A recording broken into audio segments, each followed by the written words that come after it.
Fala, meu povo. Muito obrigado por estar aqui assistindo o nosso canal de cortes oficial do Papo Leve Podcast. E não esqueça de se inscrever no nosso canal principal, que é esse primeiro link que está aqui embaixo. Beijo. Depois daquele dia, depois que ele saiu, o que que você pensou do tipo, meu Deus, o que aconteceu? Eu tô sonhando? Tem alguma coisa? O que que você pensou? Olha, na realidade, o que que eu pensei? Como é que eu vou sobreviver, sabe? Porque, para mim, eh, a parte melhor, a parte menos dolorida de todo esse episódio foi a fratura e foi a visita do Michael. Porque o pós do acidente foi a parte mais traumática de tudo. E, eu digo mais traumático, porque assim, eu não sabia qual ia ser a reação das pessoas, e foi a pior possível, Mas com relação ao quê? com relação a tudo. Porque assim, primeiro que, a princípio eu me joguei na frente do carro e a minha Ah, eles te família olharam como um oportunista como para conseguir chamar oportunista. A atenção. minha família era um grupo de mafiosos ali com a intenção de extorquir o Michael Jackson. Meu Então eu Deus. carreguei isso, Tá. né. E eu não sei o que que aconteceu, que virou uma chave muito automática na cabeça das pessoas, e isso foi muito grave, que de atropelado eu rapidamente, me transformei em menino abusado. Ah, pronto, gente. É, porque foi na mesma época, Aham. foi nos anos 90.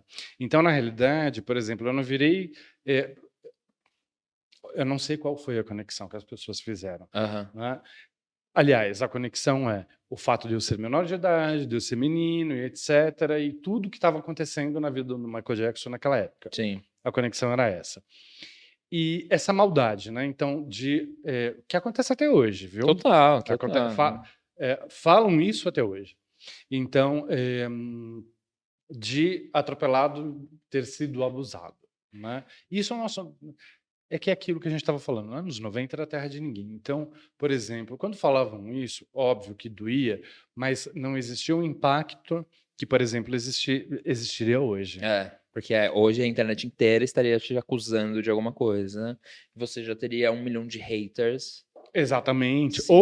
Ou no mínimo, acusando as pessoas que falam que eu, enfim, eh, que o Michael Jackson fez qualquer coisa comigo, Sim. né, porque essas pessoas ainda existem.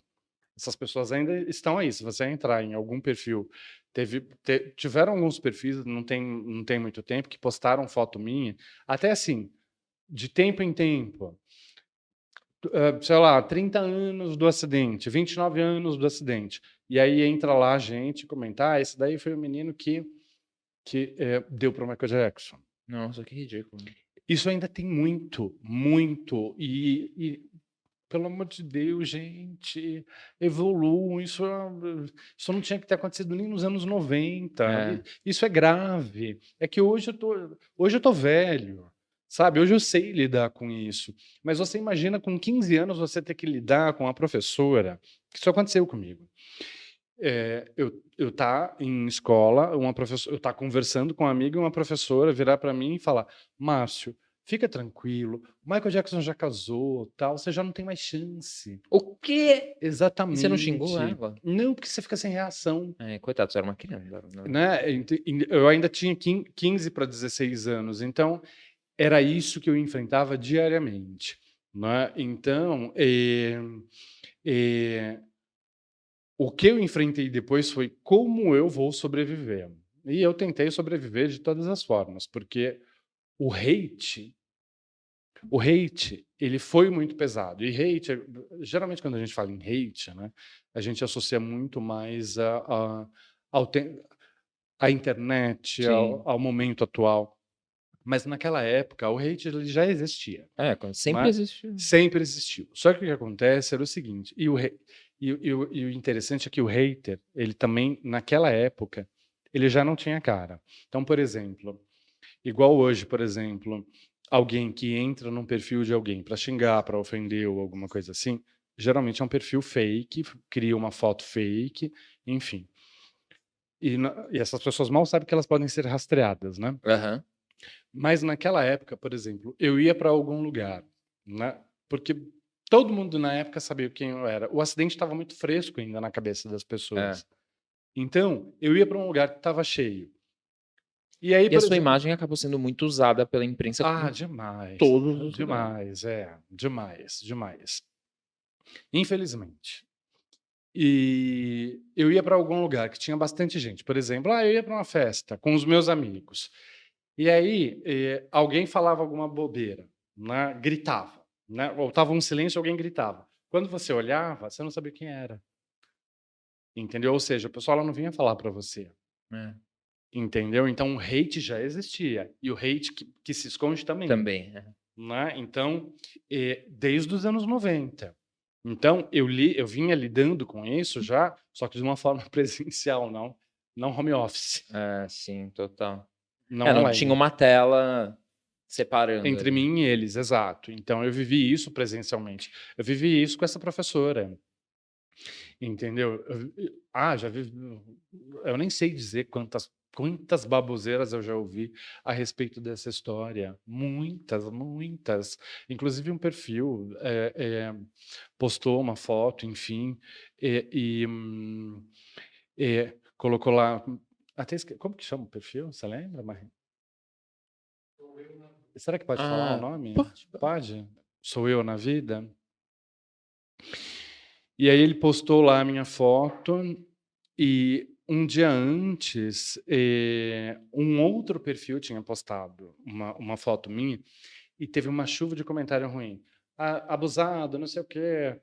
Enfim, é que eu nem vou falar as coisas que eu Sim. li, né? Porque, enfim, é até feio, é muito baixo. E aí esse perfil, né? Essa pessoa que administra esse perfil sou eu na vida, pegou e postou lá rolês aleatórios de famosos no Brasil. E uma das fotos era minha com o Michael Jackson. E aí ele foi lá e ainda me etiquetou e me marcou como o pobre, né? Ainda que eu estivesse com cara de pobre mesmo. Mas assim, Mas, gente, coisa horrorosa. e aí o que foi que aconteceu? Eu entrei em contato com ele e falei, olha, eu não conhecia a página, não sou contra a sua página, mas eu não quero ter a minha foto aí, né? Eu não sou contra a sua publicação, mas pelo menos remova a minha foto.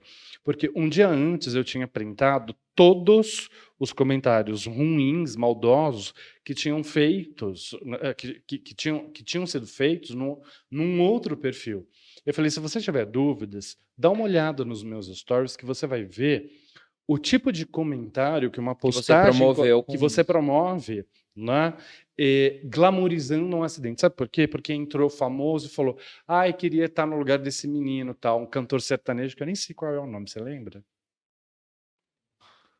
É. E aí, enfim. Porque aí vai cantor. Porque tem muito famoso seguindo essa página.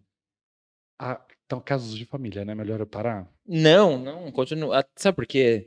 Porque, assim, Virou casos de família. existe uma parte interessante dessa história toda, da gente entender, porque, assim, querendo ou não, é uma história que todo mundo tem interesse, e eu não imaginava que existia essa parte pós um pouco mais complicada de se Que é lidar. horrível. E se isso é uma coisa que realmente impacta até hoje de alguma forma, é bom a gente falar, para as pessoas também saberem como começar a lidar com isso também, porque, gente, as pessoas falam o que querem, e aí isso precisa ter algum tipo de consequência em algum momento, sabe? Então, eu não tenho problema em falar desse assunto, tanto que eu tô aqui, Aham, né? Eu não tenho problema em fazer piada desse assunto, tanto que eu tô aqui. aham. Só que assim, esse assunto eu gosto de ter a propriedade dele, né? Claro. Porque quando qualquer um fala, a história ela é contada de qualquer jeito. A gente tem controle disso? Não.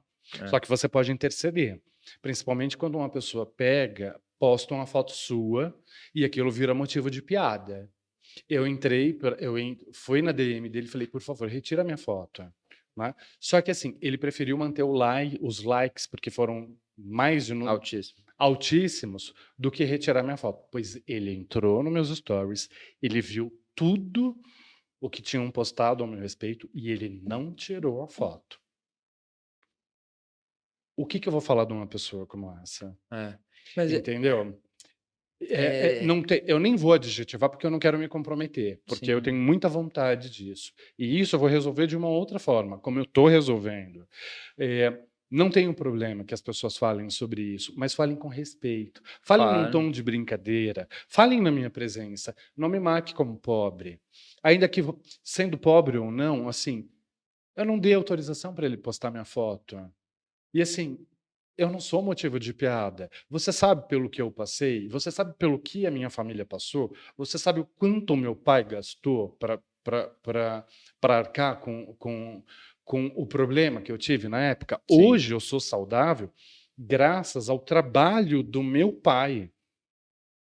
Porque foi meu pai que bancou o meu tratamento. O hospital eu tive ele pago, mas o meu tratamento de fêmur, para quem está crescendo em desenvolvimento, Poxa. é alto, porque eu tive que ter fisioterapia, eu tive que ter enfermeiro, porque né, uma pessoa leiga não pode tratar uma pessoa que teve uma fratura de fêmur. Sim.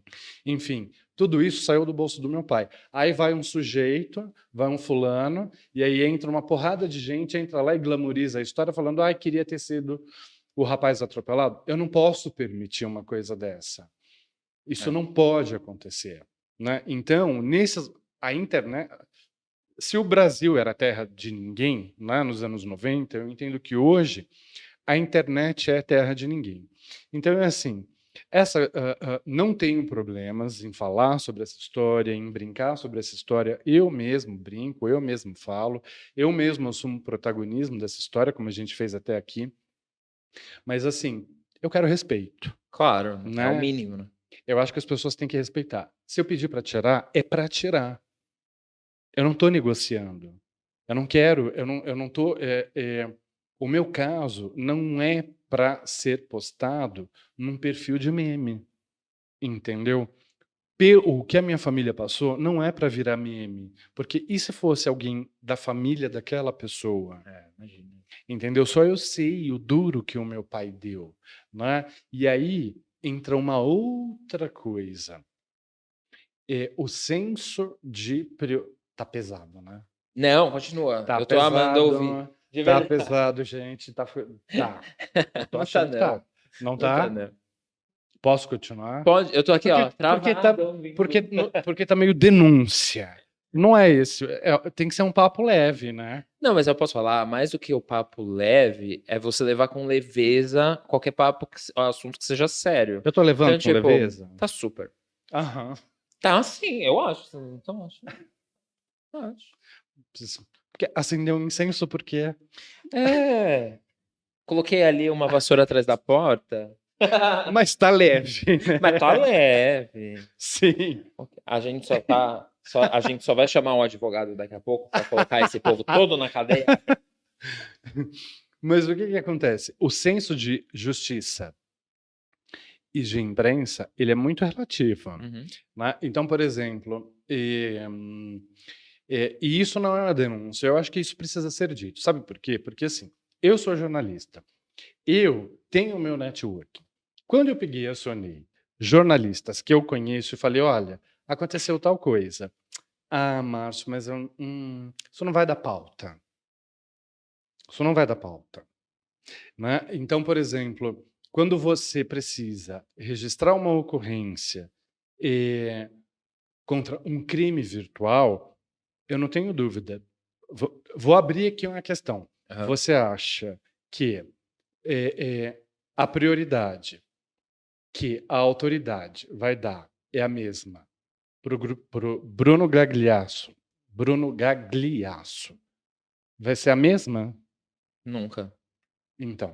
Então já o senso de justiça é diferente. Então, por exemplo, quando eu peguei, denunciei a foto, na realidade eu só consegui derrubar essa postagem dessa página porque eu tive que fazer uma coisa que eu odeio. Uhum. Eu tive que pegar, repostar o que ele tinha feito, marcar ele e pedir para que a minha rede, que é pouquíssima, denunciasse. Então o post só caiu porque os meus amigos denunciaram, porque ele não apagou a foto. Uhum. Ele preferiu manter a piada. Que aí você teve que denunciar como se ele estivesse usando a sua imagem. Exatamente. Na realidade, Na realidade, o Instagram, que era o que a gente estava falando, ele tem políticas que a gente não entende. Porque assim, você pode denunciar. Aham. E aí, é você nessa foto? Sim.